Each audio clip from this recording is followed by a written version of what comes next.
Good morning, afternoon, evening, wherever you are, and welcome to Views on the News.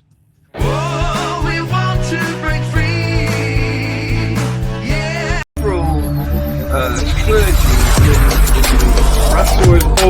was the Pope appealing for peace, or was he praying for peace? And the same applies to the carry-on drag. Yeah, that's a good question. So what do you have to say about that, guys?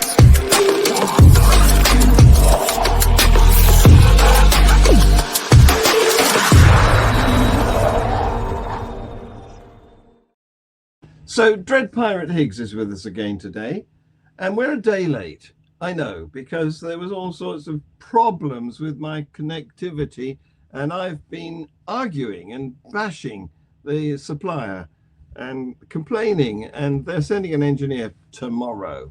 But anyway, here we are. It's working now. And Dread, how the devil are you? Ahoy there! I'm doing well.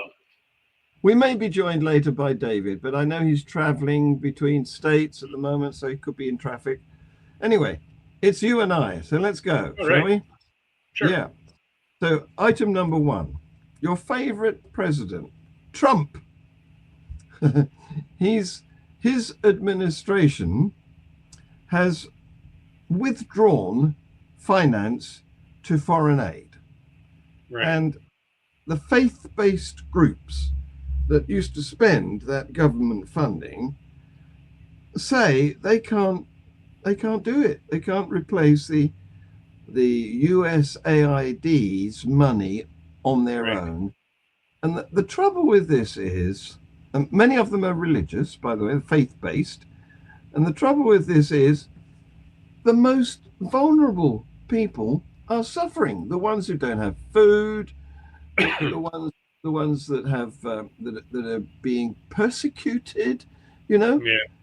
because the aid was going to organizations including Samaritan's Purse, World Relief, Compassion International, even Islamic Relief USA, Mm-hmm. Catholic Medical Missions Board. All of these people were getting money from the United States government and are not. What do you think of that? Well, yeah, and then it opens, and I've heard this before, is that it certainly opens up the door for other countries with differing political ideologies to sort of fill the vacuum. So Yeah. there's that. But I understand that the courts and judges have deemed that whole thing illegal. Yeah. So we'll see just to what extent the United States constitutional crisis, rears its head and starts to really make a mess of the world. Yeah.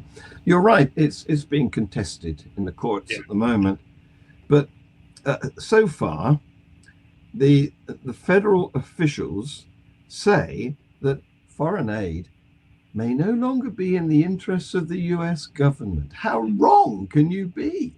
I know. Hey? Well, when you surround yourself with a cabinet full of sycophants, Yeah.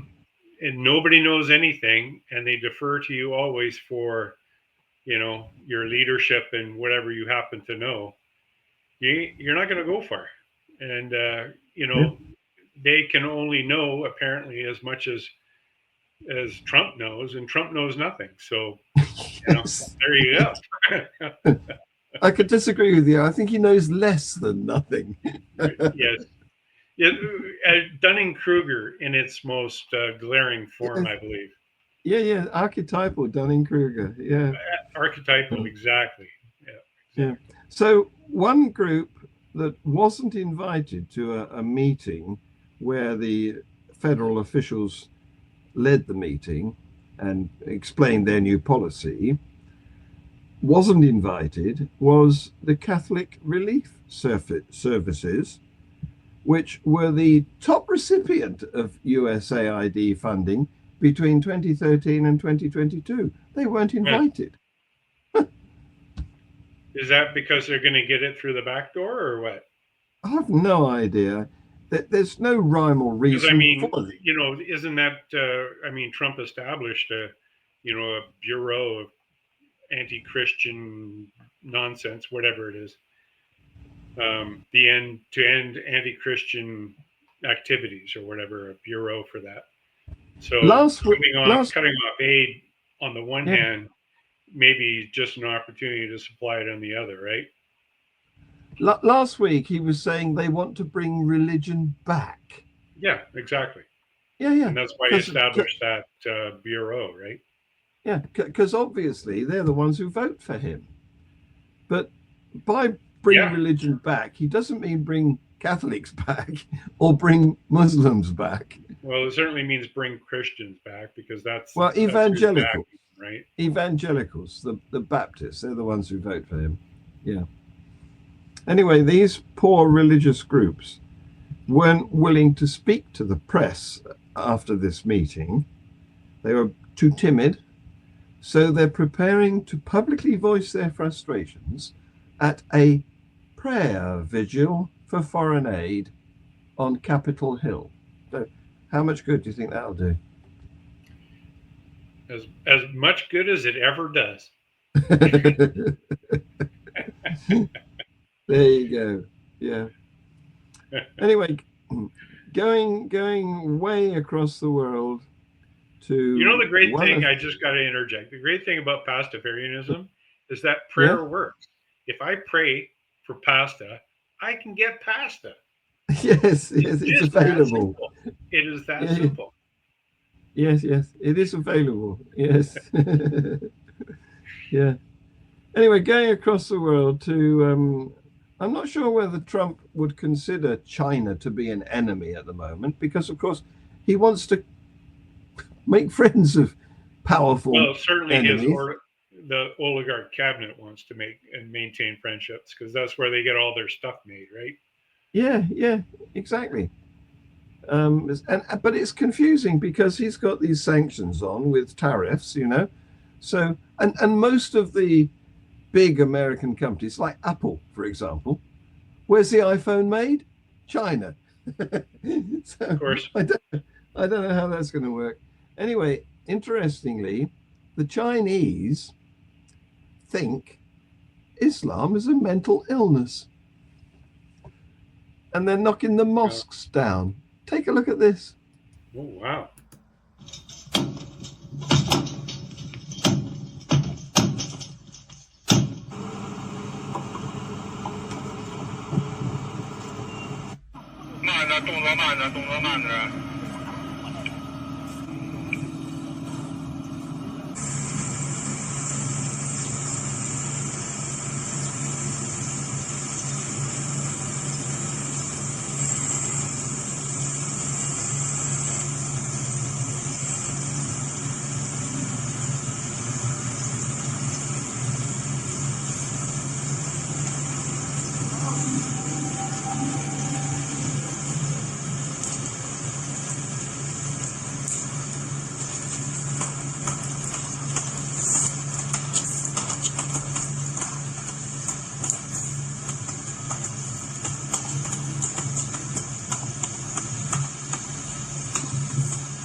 Cherry picker covering up the name of the mosque.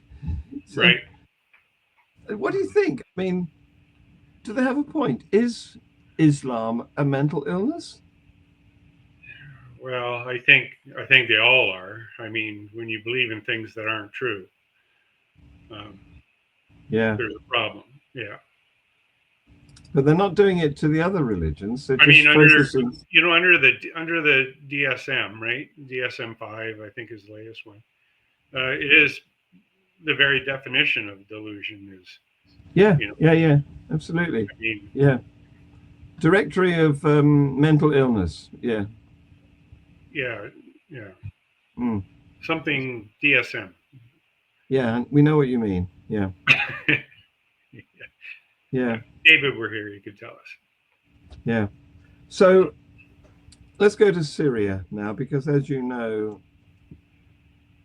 things are happening you know, I didn't realize, but during the rule of Bashar al-Assad, 600,000 people were killed. He Wow. was in Over what period of time? 13 years. Okay. That's a lot of people. Yeah. Now he's an Alawite, but he's just been deposed by the Sunnis. Okay. Great. So the new he's fled. I think he's in Turkey now. But the new ruler of Syria, what's his name? He's called Interim President Ahmad al-Sharaa, and according to the UN, he's promised to form an independent investigative committee because some of his supporters have been killing the Alawites. That's, you know, another branch of Islam to which Bashar al-Assad belonged. But the Sunnis that have taken over don't like any of that crew. So they are now executing on a sectarian basis, targeting Alawite areas, and they say that it's a revenge killing because Sunni Islamist-led government supporters killed a load of loyalists who were Alawites. So it's just a mess. The two of the major strands of Muslim religion are just biting lumps out of each other. It's the worst violence since the rebel offensive in December, which overthrew Assad. Is it ever going to stop? What do you think? Well, I don't know. I mean, of course, you remember the Protestants and the Catholics in Ireland, right? Yeah. You know, or Gaza and the Palestinians and the Jews, you know. Yeah. Really, all this religious stuff. Yeah. It's so much the flame hatred. of delusion that fires it all up, right? So much groundless hatred. Yeah. Well, for and that's humans. the thing. That whole idea of blood and soil is such a failed ontology, right? You know, the idea that you're physically tied to your soil and that, you know, your ancestors, it belongs, you know, like in Australia where they named the mountain or gave it personhood. They gave, or was it New Zealand? I can't remember which, but they gave a mountain personhood, so it has all the rights of a human. It's like, seriously? I mean, come on, guys. Woke Mountains is a little over the top. Mountains are not people. Rivers are not people. Trees Rivers are not people. Yeah. People are people. Yes. And you know, the thing is, at the end of the day, people aren't treated as well as the things that are given the rights of people. Yeah. I mean, really? Yeah. How utterly bonkers. Yes. Bonkers. Yes. It's very British, isn't it? Bonkers. I like it. Yeah. So let's go to Britain because we've got, unfortunately, over there. Yes, and unfortunately, perhaps because we ruled the world 100 years ago, and we didn't do it so badly that everybody hates us. You know, we've got a commonwealth of, I think it's 56 nations, some of which were not our colonies. They've joined in since, you know, so we've got some popularity. But that's meant that many of the ethnic groups from other parts of the world have come to live in the UK. So we're very much multicultural now. Yeah. And so we've got a Palestinian man here who recently made anti-Semitic remarks. And he has been charged with knowingly arriving in the UK without leave. That means without permission in, archaic legal language. And his name is Mossab Abdul Karim Al-Gassas. He's also known as Abu Wadi. And he came here in a small boat across the channel, was brought ashore in Kent, and he wasn't arrested until last Sunday. And he was arrested because the campaign against anti-Semitism found a video of him praying for all Jews to be killed and posters of him holding an assault rifle. So he's been arrested for anti-Semitism or anti-Semitic remarks, because we have hate speech laws in this country. Sure. And the Home Office has been pressed to take immediate action to ensure that he can't pose a threat to public security. And the shadow Home Secretary has already written to the government calling for him to be deported immediately. So what do you think of that? And we were talking before we started recording about, this problem, this immigrant problem. And we're not against people, but please don't bring your religious hatred. Right. Yeah, for sure. No, leave it at the door. Yeah. I mean, division doesn't add up to anything. So, fueling division, you're not doing anything good. No, indeed. Yeah, I don't get it. Back in October 2021, a Conservative MP for Southend, I don't know if you know, Southend's out on the east coast. Okay. It's like the far end of the River Thames, the mouth of the Thames. He was murdered, stabbed to death by a fanatic of Islamic State at a constituency surgery. He was holding a surgery, so his constituents could come and talk to him. This guy came in, stabbed him to death. Ali Harbi Ali. He was captured, tried, and jailed. But now the MP's widow and his daughter, they're still feeling upset, naturally enough. And they've asked for an inquiry into what happened, because this guy, Ali Harbi Ali, he'd been put in a course that we have, which is called Prevent. And the idea behind this is to socially re-educate offenders so that they can be released safely back into society. And it doesn't work. Doesn't work, and particularly not with these fundamentalist maniacs, Right.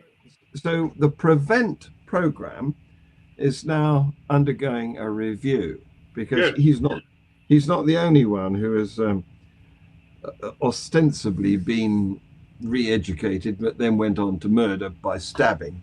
Well, sure. And, I think you and I have probably both seen A Clockwork Orange. So that should bring back some sort of a vivid imagery on just how, reconditioning someone, has either no effect or ill effects. Yeah. If you remember. Yeah. It's too hopeful, isn't it? I don't know, these people who expect that, it's like people who think you can convert somebody who's homosexual into heterosexuality. That's not going to work, is it? If you try to re-educate me to be a homosexual, I guarantee there's no way that's going to happen. And sure.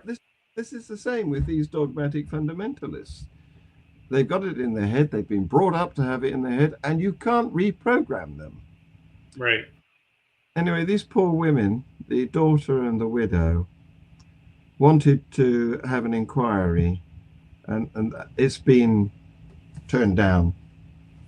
The Home Secretary has said it's hard to see how an inquiry would go beyond the killer's trial and the recently started review of the Prevent service. They're not happy because they think that it's So the review was being conducted independent of the wife and the daughter? I hope so. Yeah. It's a review of the whole concept of the Prevent Sure. process. Because what they've been doing for a few years now is taking people out of jail who've been jailed for committing some fundamentalist atrocity, and I mean it's a bit like trying to convert them to Christianity. Sure. trying to convert them to, humanity. But I'm afraid I don't see much prospect of it working. Yeah. Yeah. No. Especially if it's all very superficial. I mean, if some of the more fundamental skills like critical thinking skills or self-reflection, that kind of stuff, if that stuff isn't infused into you on kind of like a foundational level, then all the other stuff is just dross, right?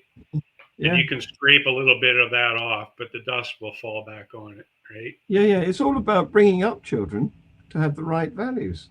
Absolutely. If you bring them up to hate, and being able to discern them, right? Yes, independently, exactly. right? But there's so many videos on YouTube now of little children. There's one, I haven't actually used it, but there's one of it's in Gaza, I think, and there's some Israeli soldiers, and they're down the road a bit, and then there's this father, Palestinian, and his tiny tot, who's only just big enough to walk, and the father is sending this tot towards the Israeli soldiers, telling him to insult them and pick up a stone and throw at them. So he's deliberately teaching the child that these are an enemy. Why do you do that? It's sick. Yeah. On the subject of sick, let's go to Oklahoma. Oh, good old Oklahoma. Yeah. Down. What's the song? How does the song go? Where the deer in the buffalo range, not Oklahoma not from the musical, I guess, right? Yeah. That's from the musical. Now there's a more recent song, isn't there, about Sweet Home? That's Alabama. Yeah, that's Alabama. That's Leonard Skinner. Yeah. Yeah. Close together, those states. Similar sort of mentality. Yeah. Anyway, the Oklahoma State Superintendent of Public Instruction, a chap called Ryan Waters, is looking for 55,000 Bibles that he wants to get into the hands of the public school kids of Oklahoma. And he is seeking $60 donations for each of these Bibles. Now, because he wants to buy Trump Bibles. Yeah, exactly. He's doing that because last week the state officials rejected his request for $3 million to buy the Bibles. So he's now asking for donations. And he's working together with country singer Lee Greenwood, who they've made a fundraising campaign together to buy these Bibles, which will be, you'll be pleased to hear, endorsed by President Donald Trump. Of course they are. Yeah. Made in China. Yes. Well, why would you have anything made anywhere else? It'll cost you more. That's right. Yeah. So anyway, these two have teamed up to launch the campaign, and the website, I think, is called Bibles for Oklahoma. And the Bible that they're trying to get purchased by donation is Lee Greenwood's God bless the USA Bible. So I wonder if he's got his finger in this pie. What do you Yeah, think? no doubt. Yeah. Oh, I've got Yeah, a, he's getting a signing bonus. I've got my cat here. Look. Ah, yeah. Yeah. So this Bible apparently is the King James version, but it's also got patriotic documents like the Constitution and Declaration of Independence, and it is signed by the great Don, Donald Trump. So there you go. Yeah, That's what's going on in Oklahoma. Meanwhile, they can have it. in Wales, we don't often visit Wales in the global atheist news, but we are today. There's a former bishop who, I guess he was the Anglican Church has a sort of Welsh branch. The Okay. Anglican Church in Wales, or something it's called. It's not called the Church of England, of course, because it's in Wales. So anyway, this is a former bishop. He was Bishop of Swansea and Brecon between 1999 and 2008. Previously, he was a parish priest in West Cross, Swansea between 1985 and 1990, during which 5 counts of indecent assaults on a boy under the age of 16 took place. And he's just pleaded guilty to these offences, and he's been sentenced to 4 years and 1 month, half of which will be in jail, and the rest will be spent on license, because by now he's 84. So they're I suppose they're being lenient, considering he's not going to be around for very much longer. But the judge said, "You exploited this child's age and your position of trust." Now, the victim was in court, and he read a statement saying he remembered exactly how I felt as the abuse took place, and I had an overwhelming sense of embarrassment as I could not bring up the courage to say no. I have very low self-esteem and self-worth. I don't have friends. I feel trapped as I'm unable to move past the trauma of what happened. I've become dependent on alcohol, or I did when I was a teenager, and I'm unable to form relationships. I've had, after speaking out recently, I've had an overwhelming sense of relief. I feel like I've been released from something that's had a hold over me all these years. Mm. So there you go. That's what Christians can get up to. Yeah. For God, I suppose. Yeah. Doing it for God. Yeah. Yeah. Yeah. No doubt. I mean, every time you start a headline with, "There's this former bishop," we kind of know where it's going. Yeah. Mm. Yeah. Sexual touching is what he's accused of, or he's been convicted of. Yeah. Yeah. Well, yeah. In 4 years, I mean, so what? He's 84. You just give him a shovel and say, "Just start digging, and we Yes. won't we won't push you in until after it's done. We promise. Yes. You have our word. Well, You can there trust you us. go. You can trust Yeah. us. We won't push you." Yeah. So, is this last one? Yes, I think. Yeah, this is the last one. This is about a woman called Rhonda, who came from Indianapolis, and she was a lesbian.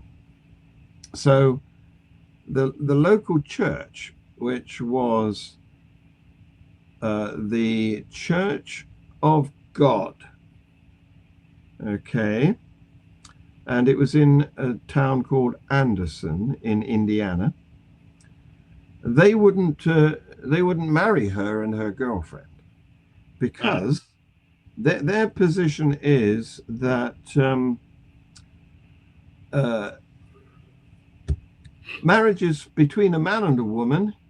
Homosexuality is a sin, and you've got to believe in a literal hell.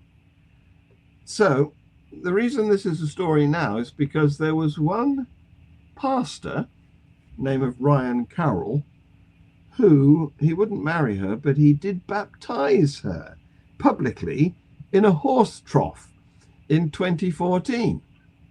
And her girlfriend and her kids looked on while this was happening. But then, sadly, 10 years later, she died of a heart attack, and he had a funeral to conduct.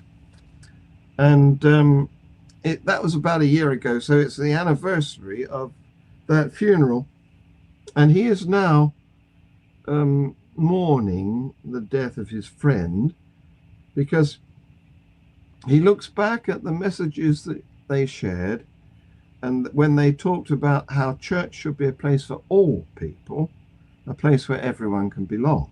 So what this guy, this pastor, Ryan Carroll, did was he set up a new church, not part of the mainstream Church of God, but a little church called the Southeast Project, okay, that was part of the Church of God at the time, but now they've been asked to leave. So he's got two reasons to mourn, because he's been shut out of his family group of churches. Right. He was told to leave and take his church with him, or face an investigation due to his LGBTQ affirming theology and disbelief in a literal hell, which you've got to believe in. I'm afraid you've got to believe in it.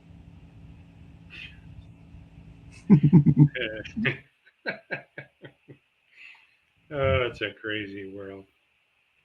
Back in 2015, same-sex marriage was legalized in Indiana, but none of the pastors of the Church of God would officiate Rhonda's wedding, because they were worried that they might be losing their ability to be voices of change. They might be shut out, as he has now subsequently been. So silence yourself as a voice of change to not be silenced as a voice of change. Yeah, don't ask me. It's tautology, isn't it? Don't ask me to explain it, please. Wow. It's just hopeless, isn't it? Yeah. Anyway, Crazy. I'm still working. Sorry? I said crazy. Yeah, crazy indeed. Bonkers. Bonkers, yes. Yes. I'm still working on trying to get our summer event running in Notting Hill, famous part of London. Notting Hill. Yes. And I'm coming up with difficulties, but I think I'm going to get there. So it's on June the 8th, if I can make it work. So put that. What is it? Where is it? Notting Hill, West London. What is it? Oh well, I'm calling it because previously we've had events that we've called Changing Minds in Changing Times, and it's an attempt to get the broader public into a hall, a congregation of the broader public. You may have seen some videos of our previous events. There's a video which at the moment really was the highlight of my life, when I introduced Richard Dawkins and awarded him with an award. Yep. And he got 2 standing ovations, Nice. And that was nothing to do with me, that was the audience. Yeah. I can't control that, but that's what happened. Yeah, that's great. Yeah. So we're trying to do that, and this time we will be calling it Break Free, because that's our new campaign. That's and your new that is the cue. So thanks, Fred. You've been wonderful. Take care. Likewise. Okay, See take you care. again. Cheers. Bye-bye. Cheers.